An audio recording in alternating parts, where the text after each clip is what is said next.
আর মাত্র হাতে গোনা ৩-৪টে দিন, কিন্তু আকাশের মুখ ভার যেন আর পরিষ্কার হচ্ছে না।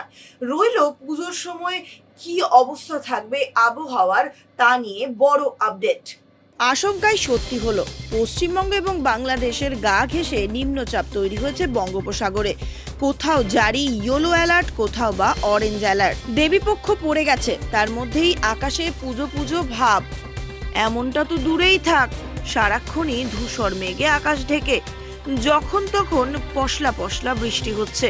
এর মধ্যেই উষ্মা আরও বাড়ালো, কারণ বাংলাদেশ এবং পশ্চিমবঙ্গের উপকূলে তৈরি হয়েছে নতুন একটা নিম্নচাপ।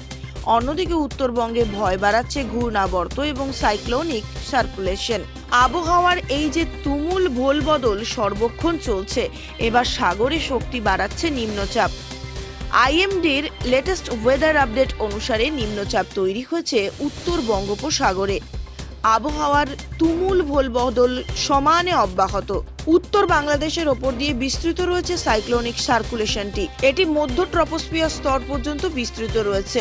হিমালয় পাদদেশ সংলগ্ন পশ্চিমবঙ্গের ওপর দিয়েও রয়েছে। ফলে বিভিন্ন উত্তরের জেলাগুলিতে ইয়েলো এবং অরেঞ্জ অ্যালার্ট জারি করা হয়েছে। এছাড়াও মৌসুমী অক্ষরেখা সক্রিয় উত্তর পূর্ব ভারতে। আগামী শনিবার পর্যন্ত থাকবে মেঘলা আকাশ, ভারী বৃষ্টির সম্ভাবনাও রয়েছে। কলকাতা সহ সমস্ত জেলাতেই বৃষ্টির সতর্কতা জারি করা হয়েছে। বজ্রবিদ্যুৎ সহ হালকা মাঝারি কয়েক পশলা বৃষ্টিও হতে পারে। শনিবার দক্ষিণবঙ্গ জুড়ে বৃষ্টির সম্ভাবনা থাকছে।